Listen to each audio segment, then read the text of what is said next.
오늘 말씀에 앞서서 좀 설명을 좀 먼저 좀 드리겠습니다. 몇 주 전에 오후 찬양 예배 때 우리 유종 부장 집사님께서 찬양 인도를 하시다가 이런 표현을 쓰시더라고요. 하루 종일 찬양을 했으면 좋겠습니다. 그러시길래 맞아, 그랬으면 좋겠다 이 생각이 저도 드는 거예요. 그리고 매주 넷째 주는 우리가 찬양 예배가 없잖아요.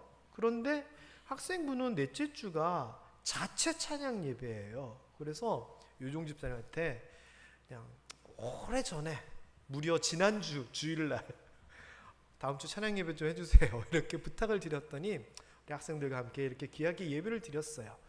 그러면 이거 예배인데 11시 대예배인데 찬양 예배 드려도 되는가? 됩니다. 오늘 그 이야기를 좀 해보려고 합니다. 히브리서 13장 15절, 일단 제목은 예배, 제사, 찬양인데 핵심 주제는 예배에 대한 오해입니다. 오해. 자, 히브리서 13장 15절 읽어봅니다. 그러므로 우리는 예수로 말미암아 항상 찬송의 제사를 하나님께 드리자. 이는 그 이름을 증언하는 입술의 열매니라. 자, 오늘 중요한 표현은 찬송의 제사라고 하는 표현입니다. 이것을 염두에 두고 오늘 말씀 들으시면 됩니다. 예배 드리러 오는 이유가 있습니다. 자, 우리 학생들한테 예를 들어서 물어본다 그러면 예배 드리러 왜 왔어? 물어보면 뭐라 그럴 것 같아요? 이거예요. 안 가면 혼나니까. 그쵸? 민영아, 예배 안 오면 혼나냐? 김하경 씨, 예배 안 오면 혼납니까? 그렇죠. 우리 딸이니까 예배 안 오면 혼나겠죠, 당연히. 그러니까 아이들한테 예배 왜 오냐 그러면 안 가면 혼나 이런 것 같아요.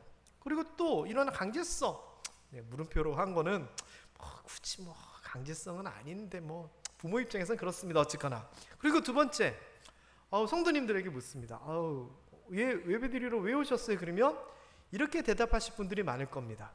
일요일이잖아요. 일요일이잖아요. 그 맞습니다. 이게 우리가 습관이 되어 있고 어떤 규칙이 되어 있고 반복되는 패턴이기도 하고 너무 당연하기도 하고 익숙한 거죠. 그러니까 일요일은 생각할 것도 없이 예배 드리러 가는 겁니다. 자, 그런데 이런 분들한테 좀 진지하게 예배 왜 드리러 오셨어요? 물어보면 아마 이렇게 대답할 것 같습니다. 하나님 믿고 복 받아야죠. 은혜 받아야죠. 평안해요. 예배 드리면 성도들과 얘기도 하고 기쁘고 교제 좋죠. 그런데 사실 이렇게 대답하는 분의 이 목적이라고 하는 이 목적을 보면은 누구를 위한 거예요? 지금 보면 다 자신을 위한 거예요. 그러면 이런 이야기들을 한번 생각해 보면 이게 예배 드리러 오는 작은 이유는 될 수 있을 것 같은데 진짜 예배의 목적이 될 수 있을까요? 저는 아닌 것 같아요. 예배라고 생각하니까 좀 너무 어려운데 세배로 생각을 해봐요. 세배. 손주들이 왔어요. 그래가지고 손주가 3명이 탁 앉아있어서 할아버지가 물어보는 거예요. 설날이라고 세배하러 왔구나. 그래, 세배하러 왜 왔어? 할아버지가 물어보니까 여기 있는 손주가 하는 얘기가 나는 싫은데 엄마가 가라 그래가지고 왔어요 이러는 거예요. 그래가지고 이제 가운데 있는 아이한테 그러면 너는 왜 왔어? 그랬더니 할아버지 설날은 당연히 세배하는 거죠. 우리나라 전통이잖아요. 풍습이고 이러는 거예요. 그래가지고 또 이제 마지막으로 이렇게 있는 애한테 너는 왜 왔냐 그랬더니 세뱃돈 봉투 열렸네 이런다고 해봐요. 할아버지 입장에서는 새해를 맞이해서 가족이 모이고 축복해주고 인사를 받고 이게 진짜 더 중요한데 애들은 그게 아닌 거예요.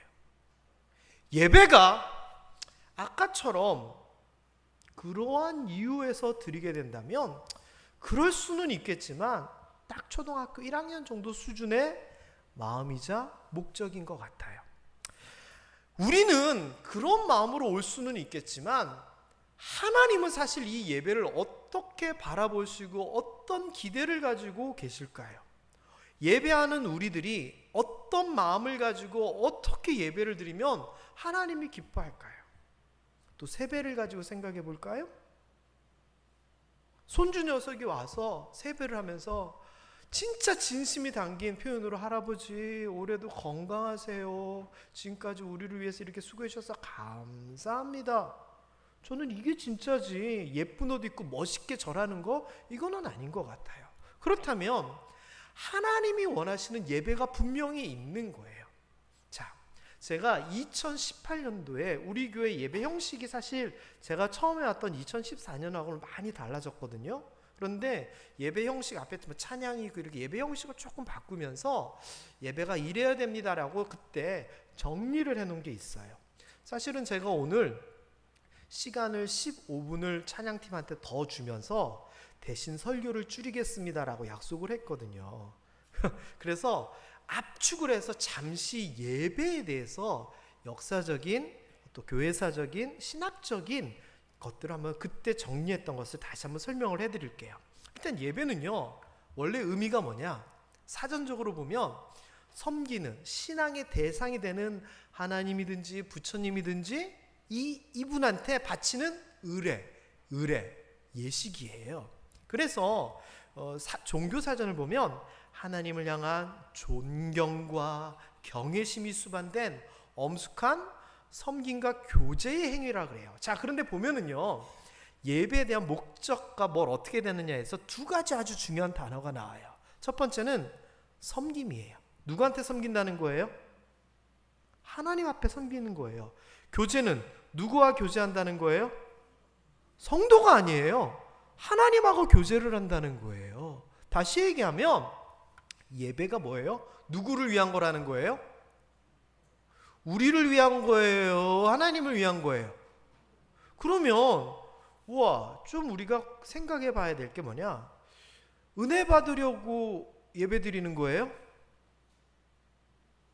잘 생각해 보세요. 내가 마음이 평안해지기 위해서 예배 드리는 거예요? 우리가 복 받기 위해서 예배 드리는 거예요? 거기에 대해서 근본적으로 우리 생각이 틀리다는 거예요. 예배는 누구를 위한 거다? 하나님을 위한 거예요. 그러면 뭐 복 받고 은혜 받고, 아니 그것도 맞아요. 그러면 근데 이게 뭐냐?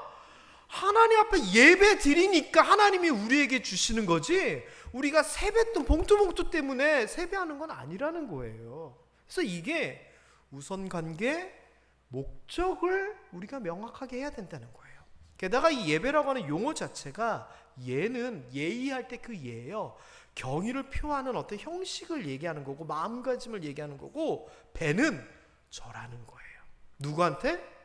하나님 앞에 격식을 갖춰서 절을 하는 게 예배라는 거예요. 그래서 이 말뜻이 구약을 보면은 아바드, 샤 이런 단어들을 쓰는데 보세요.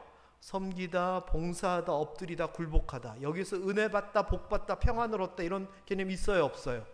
없어요. 그래서 창세기나 출애굽기에 보면은 모세, 아브라함 뭐 하느냐? 하나님 앞에 엎드려 절해요. 이게 사실은 예배인 거예요.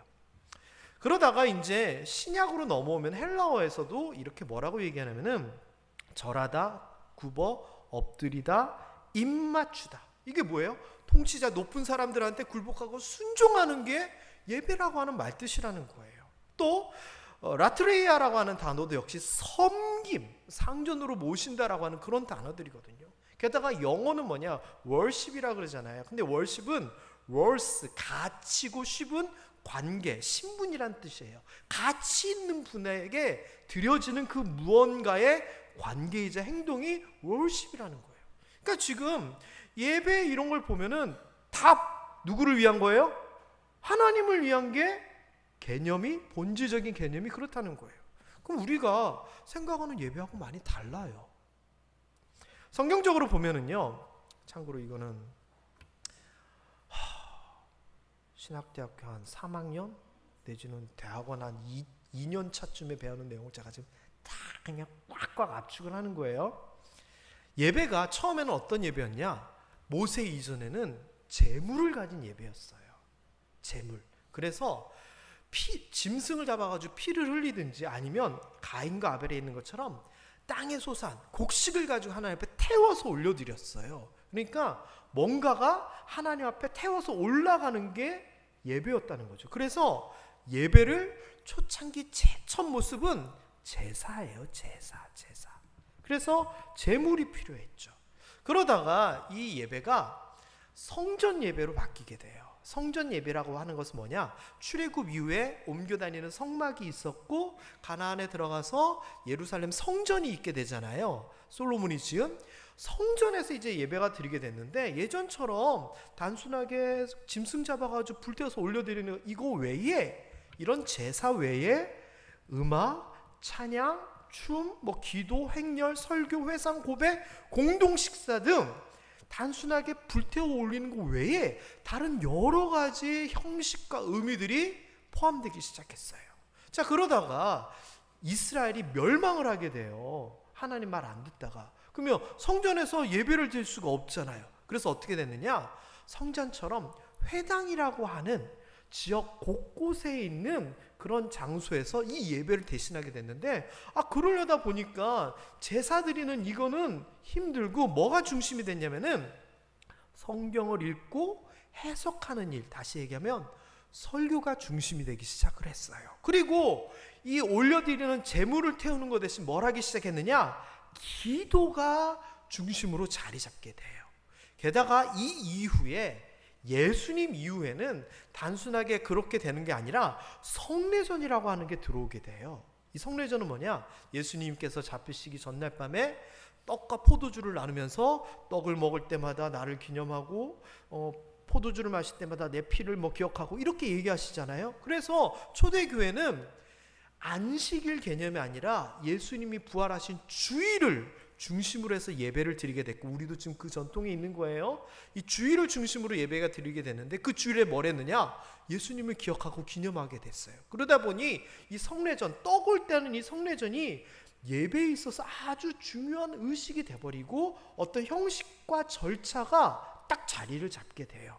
그러다가 이제 가톨릭 시대, 초대교회 이후의 가톨릭 시대는 큰 대성전에서, 국가가 인정하는 대성전에서 예배를 드리게 되는데, 이때는 정교한 형식과 철저한 의식, 그리고 아무런 말을 하는 게 아니라 라틴어라고 하는 로마어를 중심으로 해가지고 말씀이 선포돼요.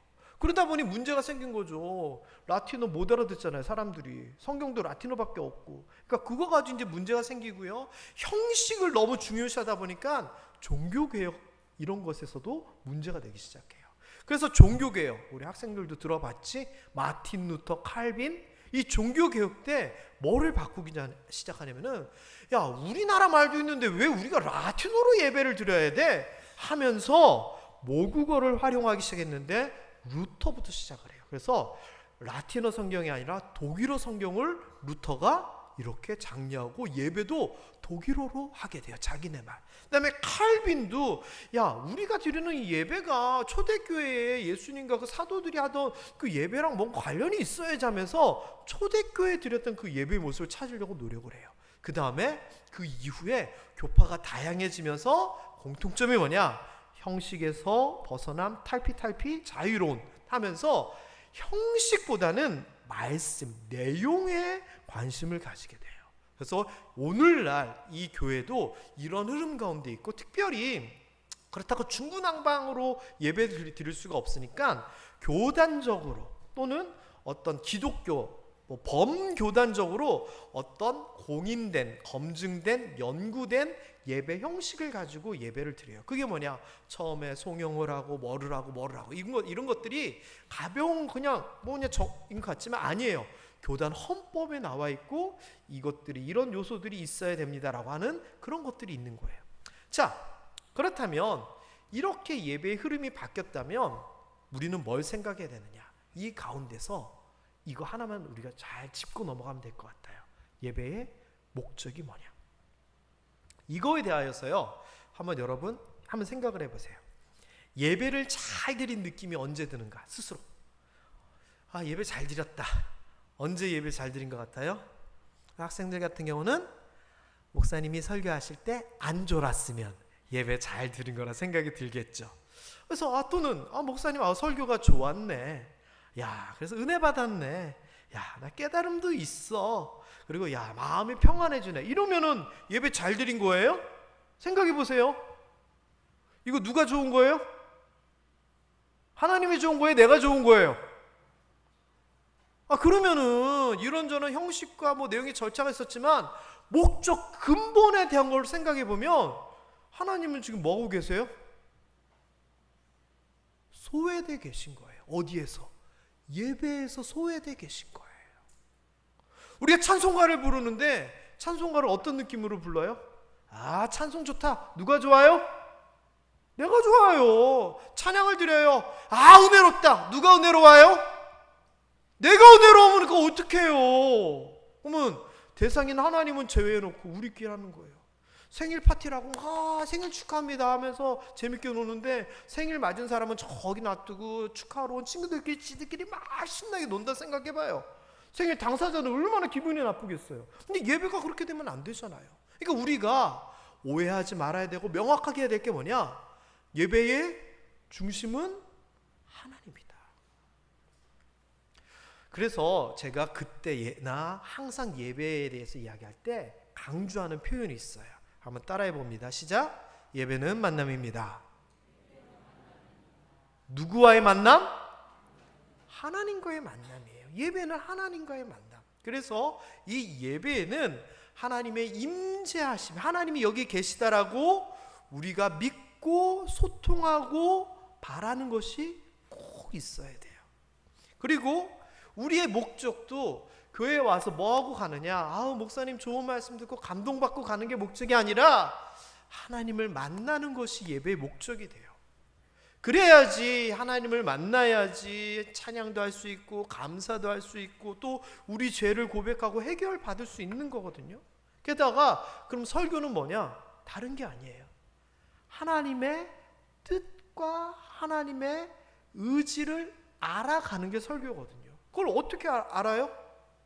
그러기 위해서 목사가 있어서, 예전으로 치면 선지자가 있어서 하나님의 뜻을 전달하는 거죠. 그래서 이 시간에는 하나님을 만나고 하나님 앞에 할 얘기 있으면 하고 하나님께 감사할 일 있으면 감사하고 또 부탁할 거 있으면은 하나님 이렇게 해주세요 기도도 하기도 하고 그러면서 하나님이 우리한테 뭘 원하시고 뭘 말씀하실까 설교를 통하여 듣기도 하고 이게 예배라는 거죠. 그래서 예배는 만남이다라고 하는 것이 제일 중요합니다. 그래서 이 하나님을 만나러 왔을 때 우리가 뭘 해야 되느냐? 다른 게 아니에요. 예배에 있어서 찬양이 있어야 되는 거예요. 왜?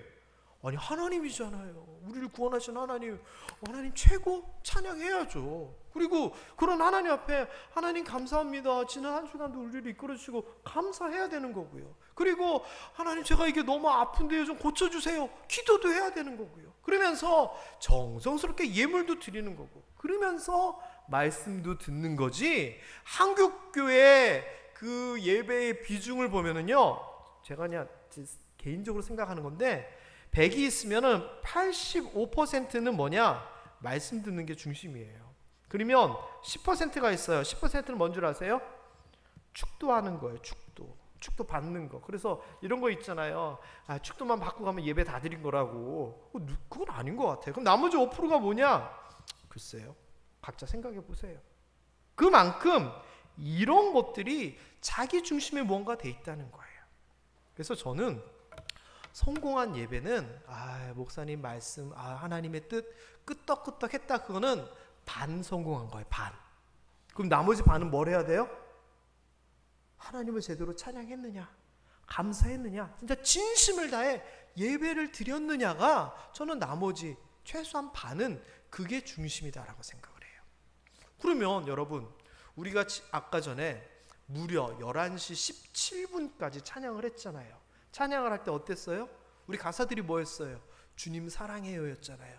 감사해요 감사해요 했잖아요. 그걸 우리 성도님들이 이 예배 장소에 와서 하나님 감사합니다 사랑합니다 난 예수밖에 없습니다 예수님이 좋습니다. 하나님이 기뻐하셨을까요? 기뻐 안 하셨을까요? 기뻐하셨을 거 아니에요.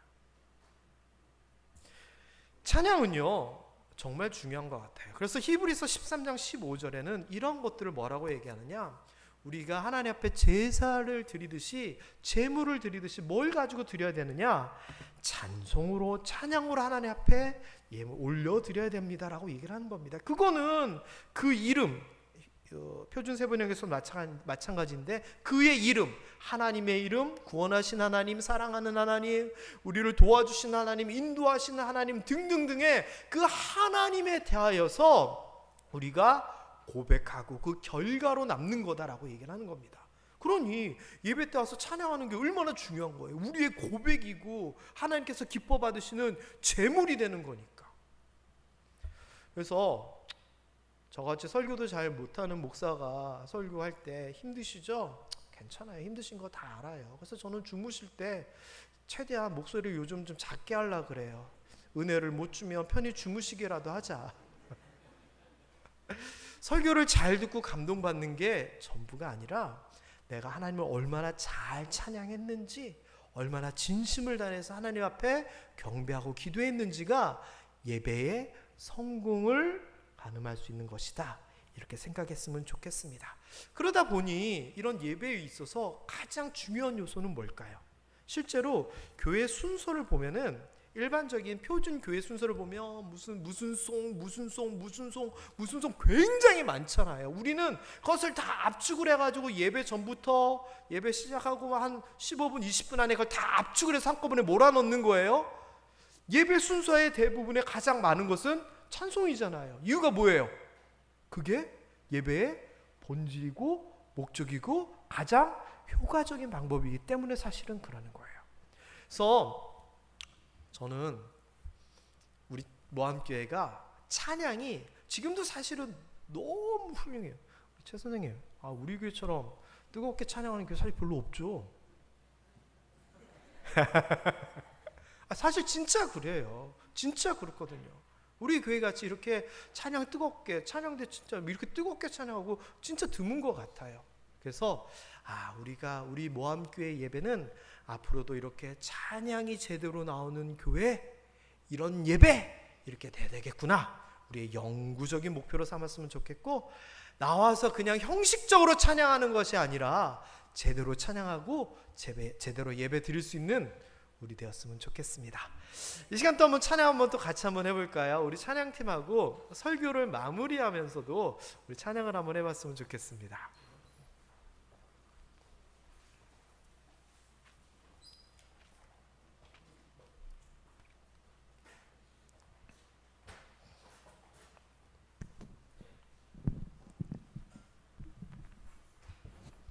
네.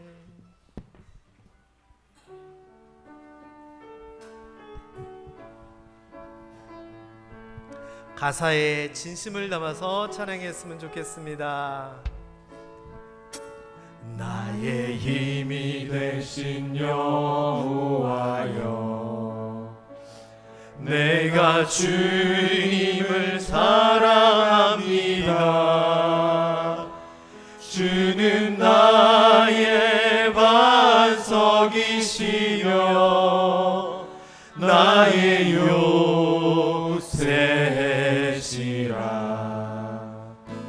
주는 나를 건지시는 나의 주, 나의 하나님, 나의 피할 바위시요 나의 방패시라.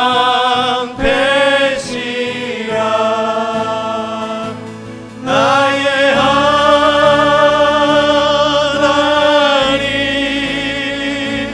나의 하나님,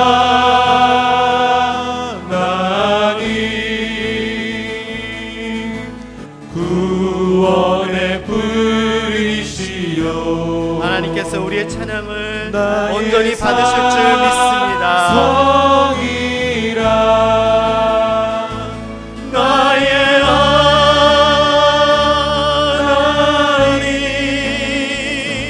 나의 하나님,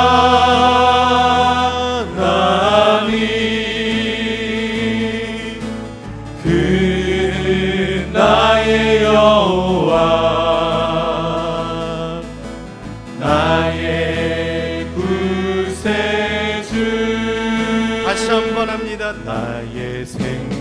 크신 여호와여, 내가 주님을 찬양합니다. 주는 나의 사랑이시며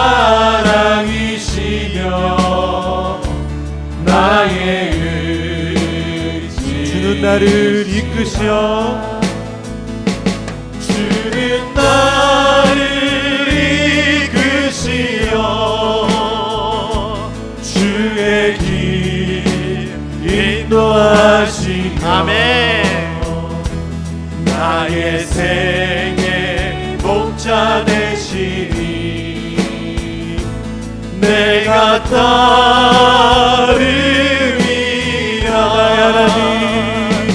나의 하나님, 나의 하나님,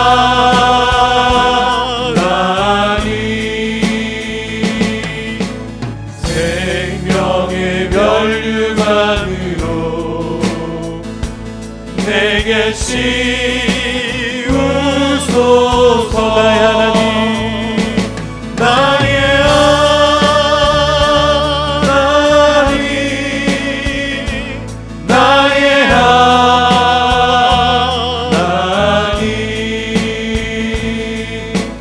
그 나의